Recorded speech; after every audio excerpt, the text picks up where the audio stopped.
Welcome to this podcast of the Florida Historical Quarterly. My name is Daniel Murphy, and I am assistant editor of the journal.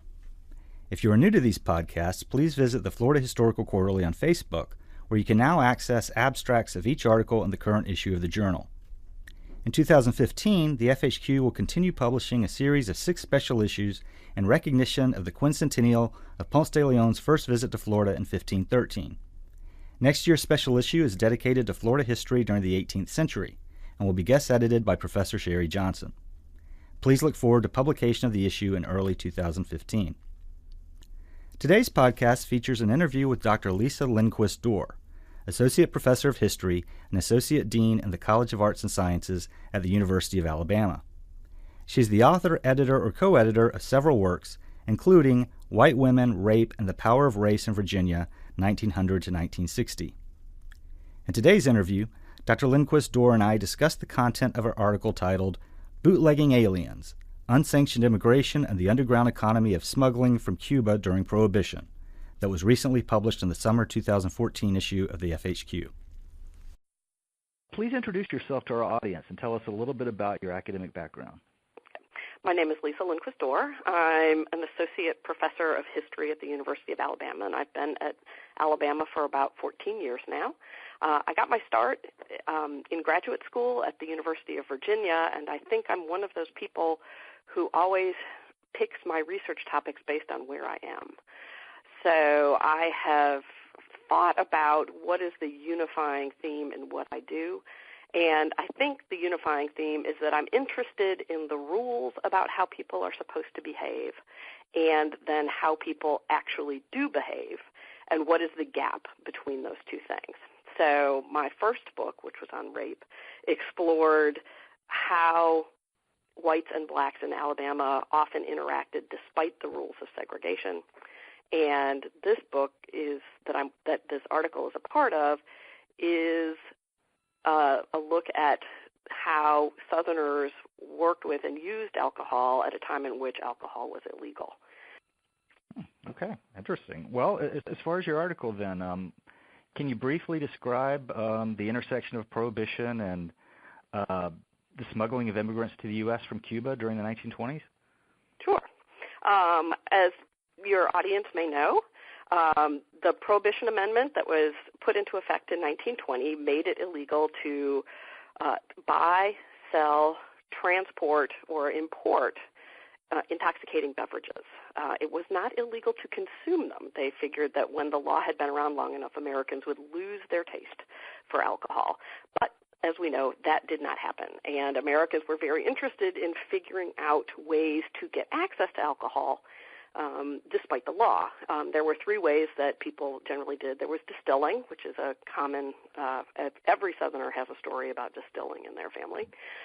There was industrial alcohol that was diverted for consumption. And the final large source of alcohol during Prohibition was alcohol that was smuggled into the United States from countries where alcohol was still perfectly legal. And Cuba was one of those countries. Cuba had its own industry in distilling rum. It was well known for its rum, but European distillers of high-end spirits didn't want to lose their American market. And they realized that if they continued to ship booze from England or France to places like the Bahamas or Cuba, it could be sold legally to ship owners, and as long as the ship manifest indicated that the booze was headed for a legal port, someplace other than the United States, it was perfectly legal to buy and sell booze. So there was a huge market and network of smuggling from places like the Bahamas and Cuba to the United States, carrying thousands upon thousands of dollars of illicit alcohol. Now, this wasn't bootleg alcohol. As we think about distilling, these were high-end things. It was Gordon's gin. It was Hennessy, cognac. It was names that are still recognizable today, but they were merely shipped to Cuba and smuggled to the United States. About the same time, however, the United States began to crack down on the number of immigrants who were trying to come to the United States. Really, for most of the 19th century, there were no regulations on what immigrants could come to the United States. Anybody was able to come. Well, Americans became concerned about that toward the late 19th century, and they began to enact piecemeal restrictions on who would be allowed into the United States. And they began to restrict people based on certain undesirable qualities, people with mental illness, people who were likely to become a public charge and need support from the state, people who had been convicted of crimes of moral turpitude, or other sort of categories, including all Asians were not welcome. Well, by the 1920s, Americans were concerned that that sort of piecemeal effort to restrict immigration wasn't effective enough, and they decided to revamp America's immigration system and create a system of regulating immigration based on specific quotas for each foreign country. And while they would accept immigrants up to that quota from any country of origin, once that quota had been reached, there was no way for further immigrants to come to the United States from that area. And it's really at this moment that the whole category of an illegal immigrant is created. There were no legal or illegal immigrants really up to this point. Well, as with alcohol, just because the federal government has enacted a law preventing something doesn't mean that people no longer want to do it. And, of course, there were still very large groups of people who still sought ways to come to the United States and sought ways to work around the immigration restrictions that had begun to take effect in the mid-1920s. And one of those was to travel to Cuba. They realized that Cuba had very loose immigration standards, and there was considerable traffic, tourist traffic and regular trade traffic between Cuba and the United States. And they realized, and they began to establish a market in which foreigners, would-be immigrants, as I call them, would come to Cuba and arrange to be smuggled into the United States aboard a smuggling ship. Often smuggling ships carried not just booze, but immigrants as well. Sometimes they also carried narcotics. So the act of making something illegal created a black market in that product. And so for immigrants, as with booze, there was a well-established, well-organized smuggling network that brought would-be immigrants from Cuba who could not get into the United States under quota laws, brought them into the United States aboard smuggling ships. It's a fascinating tale. I've heard it many times, but it's still fascinating the way you explained it.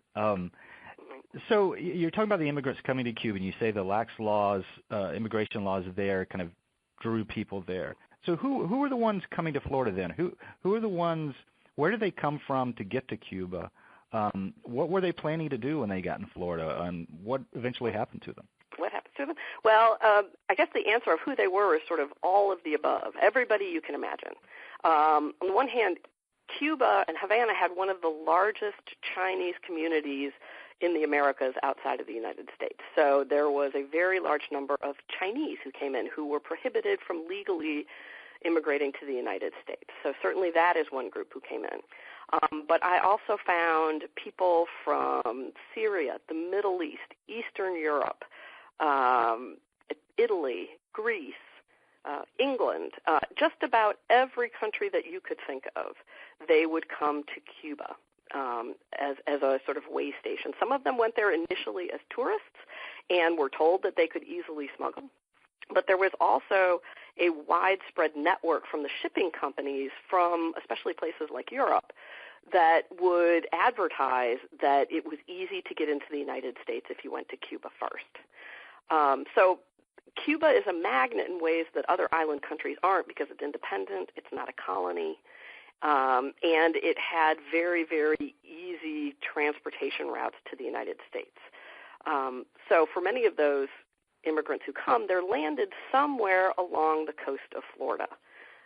Often it was in scrub pines on very deserted beaches. If they were lucky, they were then picked up by someone on shore who would take them to a road network or the railroad network, and then they would travel virtually to anywhere in the United States. I found evidence that immigrants were going to work in the coal mines in West Virginia, in the industries of Birmingham, Asians were traveling to Asian communities that were already established in the United States, in New York and in San Francisco. They used Florida as the transit into the wider United States. And they were able to do so because Florida's transportation networks were developing rapidly at this time.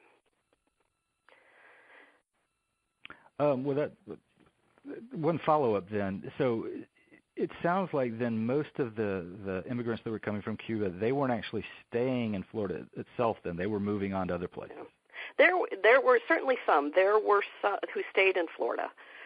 There were well-known groups of immigrants in the Tampa area. There was a group of Greek sponge divers, and they were suspected of providing a way to bring other Greeks into the Tampa area. That's one example. But most of them were traveling elsewhere, and certainly into the corridors of the Northeast. Well, so from the other side, I guess, did Floridians know this was happening? Did they realize that these networks existed? And if they did, how did they perceive them? What did they think about them?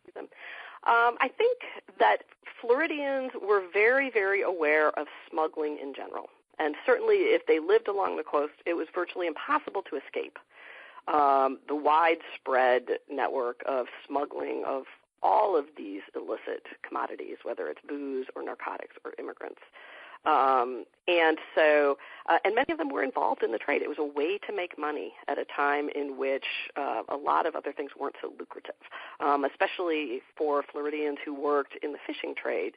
It wasn't uncommon for them to occasionally use their boats to transport either undocumented immigrants or booze to the shore and help transport it.